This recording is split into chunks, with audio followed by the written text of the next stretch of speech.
Hi everyone, I'm Kim. and I'm Steve, and welcome to the NC Marriage. If you're in a marriage that's failing, this website here is possibly the most important information that you and your family will ever come across. Before you make the mistake of thinking that narcissism and codependence are psychological hyperbole that you need to get confused with, narcissism is really quite simply, number one, it's a winner-takes-all mentality. Number two, it's popularity is everything. If you're popular, well, that makes everything fine. Number three, other people's objections to you are just hurdles that you need to crash through or jump over or somehow ignore or destroy. And probably finally is that you shouldn't let anybody get in the way of your rise to fame. And especially not worry about their feelings. Yeah, right. Well, their feelings are just non-existent, right? So that's a narcissistic, very brutal kind of mindset, right, Kim? So what's the codependent mindset like? Well, the codependent mindset, I guess, is completely the opposite of that. It says that you don't rock the boat, you put other people's needs before your own, that true love will solve everything, and whatever you do, make sure that you don't ever hurt anyone's feelings. And the codependent will often even lay awake at night worrying that they may have hurt somebody's feelings. Wow.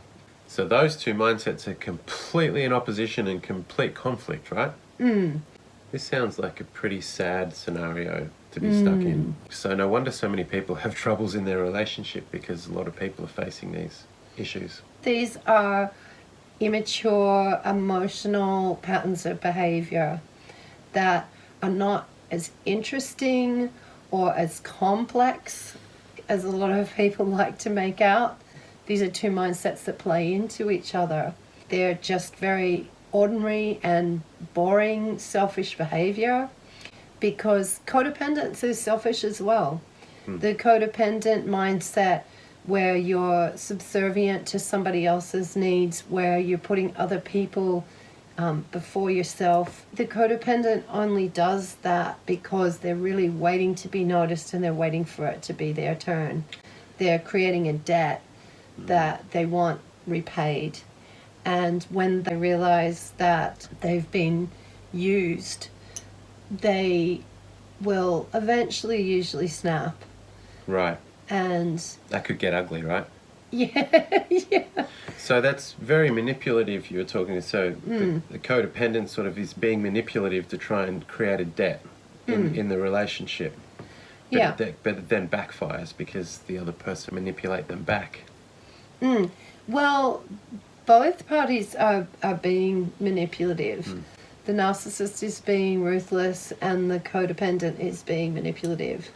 And so this really just ends up in a mess, obviously. And I don't think any of us really want our marriages to go that way. And it seems that these mindsets are pushed on us from various angles in society and in culture. A lot of peer pressure. Women out there who are teaching other women how to be better wives and how to be better mothers by putting their husband first.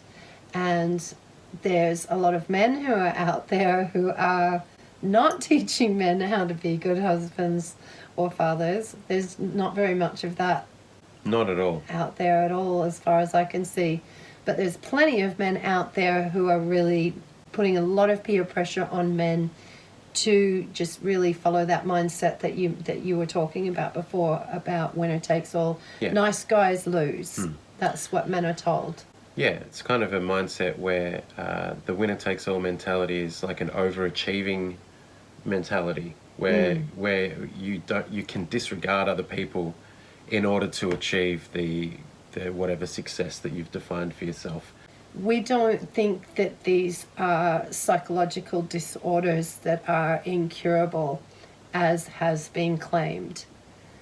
We think that they're mindsets that are unhealthy, ways of looking at life and of approaching particularly a marriage, that can be changed.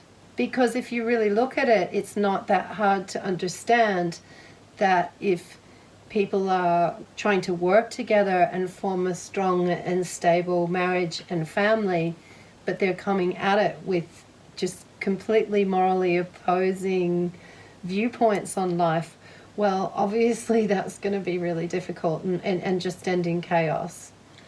But that's not saying that this is an easy problem to tackle.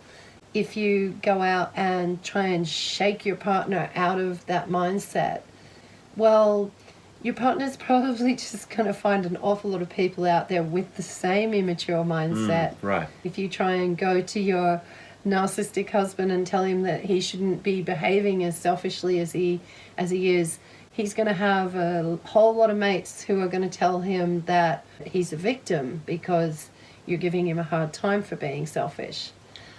And then we have a situation where there's two victims in the family. Everyone's trying to out-victim each other. Yeah. But there's so many victims out there. Where will it end? Yeah, that's right. So you were talking about how narcissism and codependence can operate within one person at the same time. So a person can be narcissistic and be codependent at the same time with different people. Well, you often talk about that with men with their work.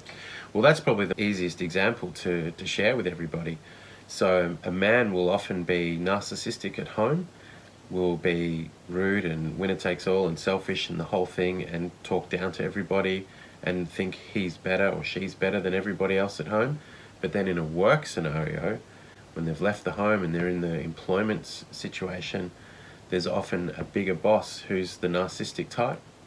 And then that person who's narcissistic at home is often codependent in the workplace to his or her narcissistic boss.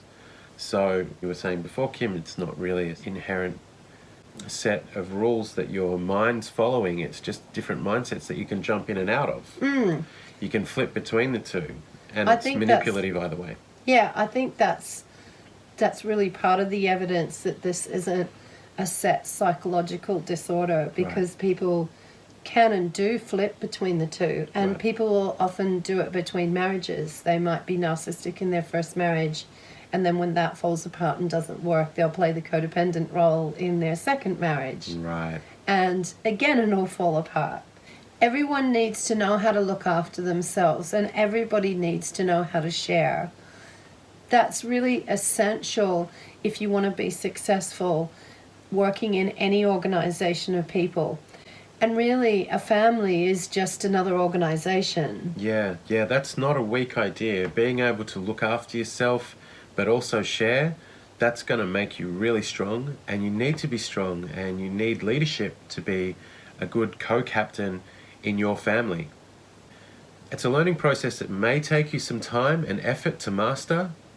But where is your family headed otherwise? We're not doctors, but we're a couple that have shared our journey for many years on this website. Together we need to avoid the influences that cause us to continue in this immaturity and start working on building stronger families.